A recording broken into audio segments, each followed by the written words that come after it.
Bonjour et bienvenue dans cette nouvelle édition du QG Week-end. Au sommaire de l'actualité, l'opposition sénégalaise Vent debout. La coalition Yewwi Askan-Wi annonce une série de manifestations à partir de mercredi prochain pour dénoncer ce qu'elle estime être une volonté du pouvoir d'écarter la candidature d'Ousmane Sonko à la prochaine élection présidentielle. Dénonciation également du flou autour d'un possible troisième mandat du président Macky Sall. Face à la montée en puissance des plateformes de commerce électronique en Afrique, la communauté économique des États de l'Afrique de l'Ouest se dote d'une stratégie de régulation couvrant la période 2023-2027.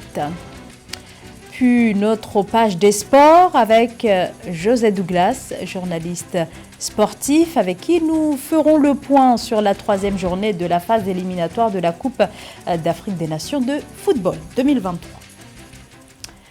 La vice-présidente américaine Kamala Harris débute ce dimanche 26 mars une tournée dans 3 pays africains. Celle-ci va durer une semaine afin de promouvoir la vision portée par Washington sur le continent, en grande partie ignoré durant le mandat de l'ancien président républicain Donald Trump. Ce voyage s'inscrit également au sein de la stratégie de l'administration américaine visant à freiner la présence grandissante de la Chine et de la Russie en Afrique, très convoitée sur le plan économique. Le Ghana est la première étape de ce voyage qui va se poursuivre en Tanzanie et en Zambie. Au Sénégal, Yewwi Askan-Wi, coalition de l'opposition, annonce des rassemblements le 29 mars prochain à la veille du procès d'Ousmane Sonko. D'autres sont prévus le jeudi 30 mars, mais aussi le 3 avril sur l'ensemble du territoire national.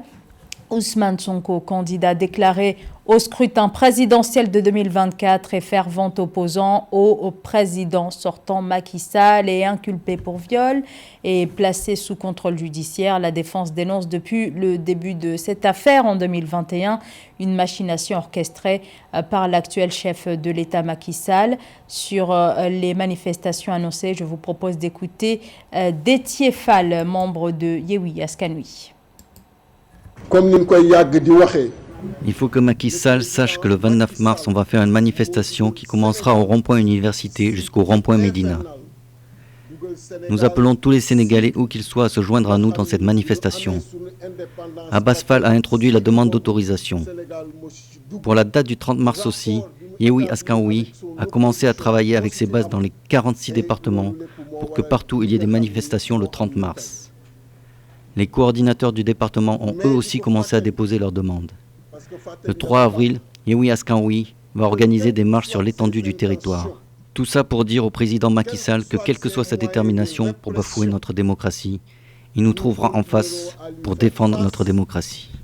Quelle que soit sa détermination pour bafouer nos libertés, nous ferons face pour défendre nos libertés. Et nous lui demandons de libérer dans les plus brefs délais tous les détenus politiques. Vers la réouverture prochaine de l'ambassade de Russie à Ouagadougou au Burkina Faso, 30 ans après sa fermeture. Annonce faite par les services diplomatiques russes. Le dialogue entre les deux pays ne s'arrête pas une minute, assure Moscou, en mission diplomatique dans le pays voisin, la Côte d'Ivoire, au sujet notamment de cette réouverture de l'ambassade russe à Ouagadougou. Cette volonté s'inscrit dans une stratégie plus globale de la part du Kremlin qui s'étend à l'ensemble de l'Afrique, terrain d'une âpre concurrence économique et politique entre grandes puissances. Le e-commerce en Afrique, un business en plein essor, mais qui fait face à plusieurs défis. Le marché reste étroit et offre des marges faibles. Le marché nécessite alors des investissements réguliers et colossaux.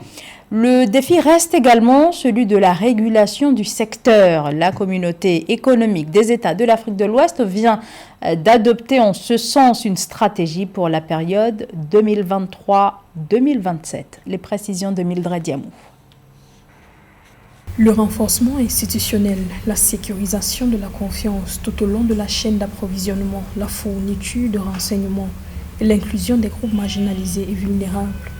Ce sont quelques objectifs visés par la nouvelle stratégie de commerce électronique adoptée par la Communauté économique des États de l'Afrique de l'Ouest, CEDEAO, au thème de la 5e réunion régionale sur le développement du commerce électronique tenue du 20 au 21 mars 2023 à Accra au Ghana. L'organisation sous-régionale a adopté une stratégie de commerce électronique et son plan de mise en œuvre pour la période 2023-2027. Le commerce électronique va régir l'essentiel de l'activité commerciale entre les pays des 5 prochaines années, d'où l'importance de canaliser ce commerce, de le rendre homogène et le fusionner au commerce général des services. C'est-à-dire le commerce va devenir un commerce électronique adapté aux services pour que les services prennent un bon départ et que les services s'envolent encore de façon sécurisée, à la fois au niveau des paiements qu'au niveau des transactions. Dans un communiqué daté du 24 mars 2023, la CEDEAO a indiqué que l'adoption de la stratégie de commerce électronique est conforme aux ambitions de l'agenda 2063 de l'Union africaine et de la vision 2050 de l'organe sous-régional visant à tirer parti de la numérisation pour garantir le développement économique. L'initiative vient soutenir les efforts de la CEDEAO pour accélérer la transformation structurelle des États membres et favoriser l'intégration régionale à travers la diversification économique et la création d'emplois. On est donc dans une stratégie qui va certainement aider plusieurs pays à sortir de l'ornière, qui va aider certains secteurs africains à avoir plus de visibilité à l'international. Il faut donc allier la stratégie du commerce électronique à celle de la stratégie du commerce énergétique pour que l'énergie serve de façon optimale aux objectifs du commerce électronique. Sinon, le commerce électronique pourrait évoluer technologiquement, mais être complètement plombé par l'énergie. Le potentiel de l'économie numérique pour l'avenir de l'Afrique est important. Les experts insistent sur l'importance de relever les défis existants en matière de connectivité et d'électricité pour tirer pleinement profit de ce potentiel. Ils recommandent un leadership politique renforcé et un cadre de coordination robuste au niveau national et régional, gage du succès de la mise en œuvre de ces stratégies et d'une croissance inclusive pour la sous-région. Assurer l'accès à l'eau potable à tous reste un grand défi, particulièrement en Afrique, où seule une personne sur 4 peut s'approvisionner en eau potable et bénéficier d'installations sanitaires. À l'occasion de la conférence de l'ONU sur l'eau qui s'est tenue jusqu'au 24 mars dans le cadre de la Journée mondiale de l'eau, nous avons choisi de nous pencher davantage sur ces inégalités sociales sur le continent, en Afrique subsaharienne, où seulement 24% de la population a accès à une source sûre et aux installations sanitaires de base. Gladys Mwamba. L'accès à l'eau potable ne coule pas de source, surtout sur le continent africain où la disponibilité de l'or bleu est inégale.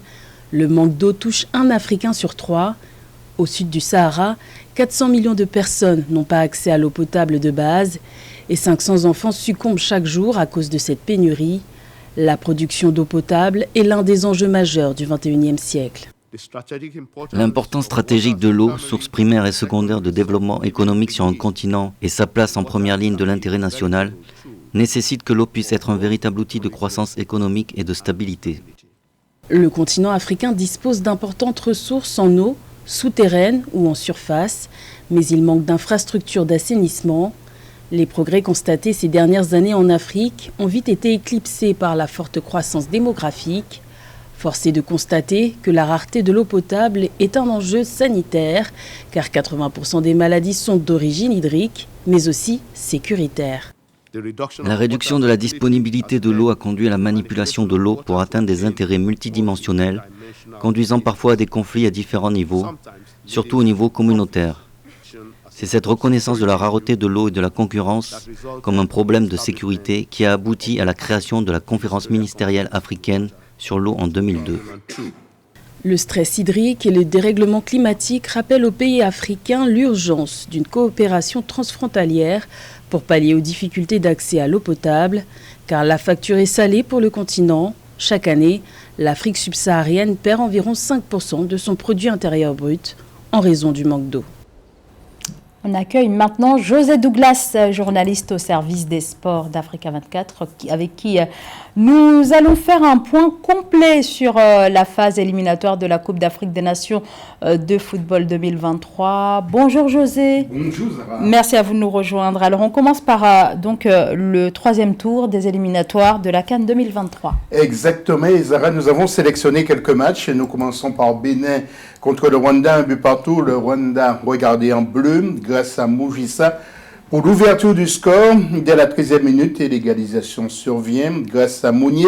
À la 82e minute, une frappe très lourde et imparable permettant aux Béninois en jaune d'égaliser. Le Bénin avec un nouvel entraîneur, Gernot Rohr, et qui s'est fait très peur.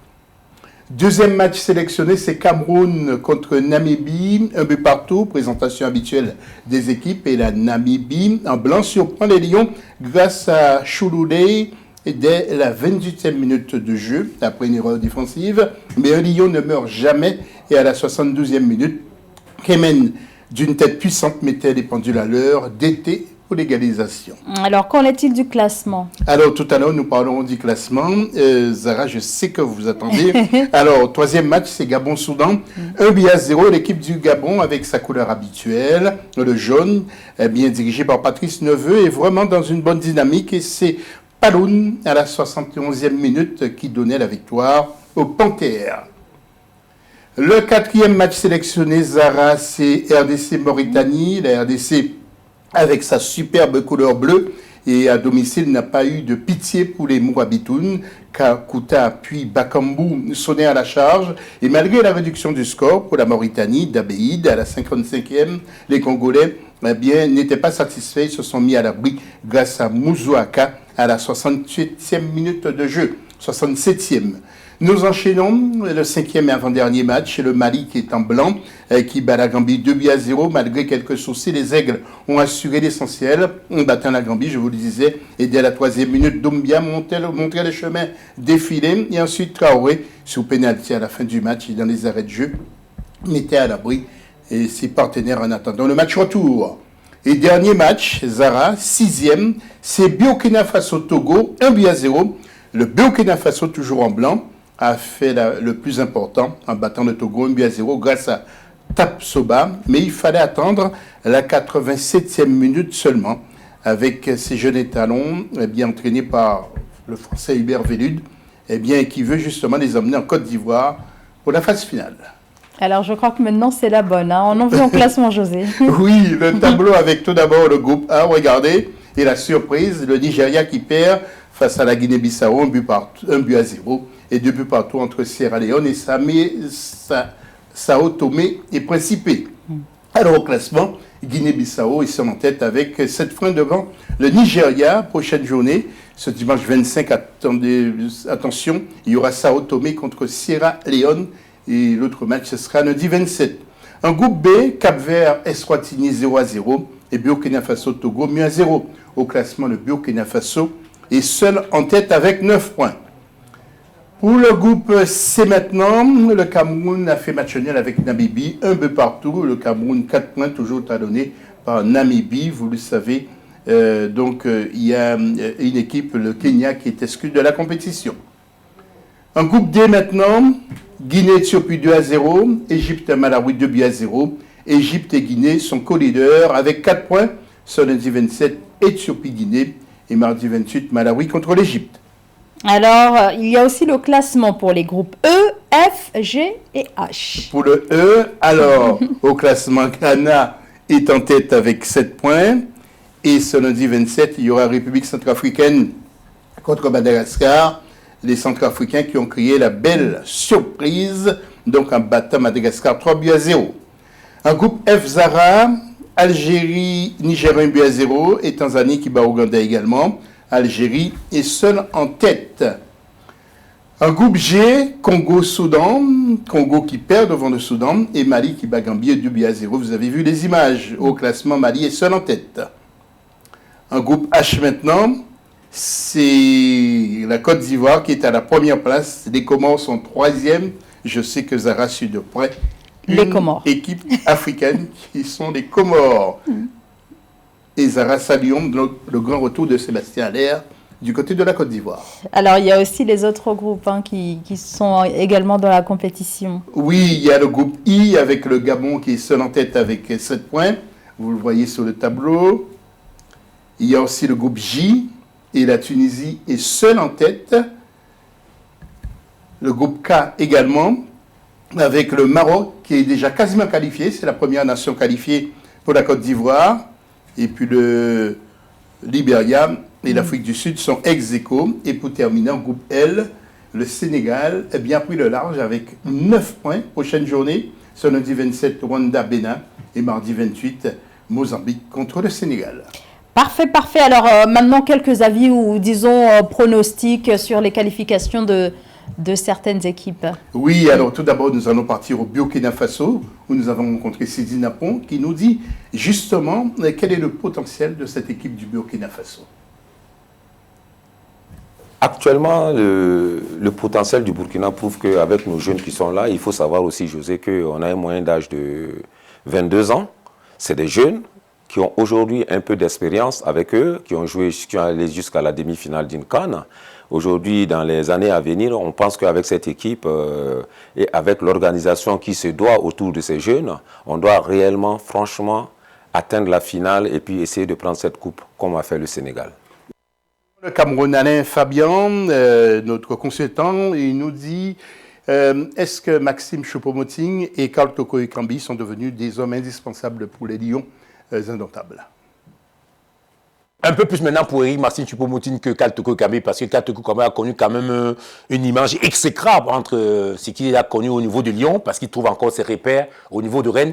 Ce n'est pas encore exactement ce qu'on attend, mais il y a celui qu'on appelle, celui qui est marié avec Jésus-Christ. Ça veut dire que quand votre performance a atteint la ligne fantastique, féerique, stratosphérique, Eric Maxime Choupo-Moting, je crois que même Adim, qui est le réalisateur d'Africa avec un, qui avait un peu l'esprit dubitatif, Choupo-Moting aujourd'hui est rentré dans la colonne vertébrale des meilleurs joueurs du monde, et notamment avec notre ami Zambouangui, ça sans oublier l'un des meilleurs gardiens du monde, André Onana, même s'il a un autre côté qui va devoir régler avec la sélection camerounaise.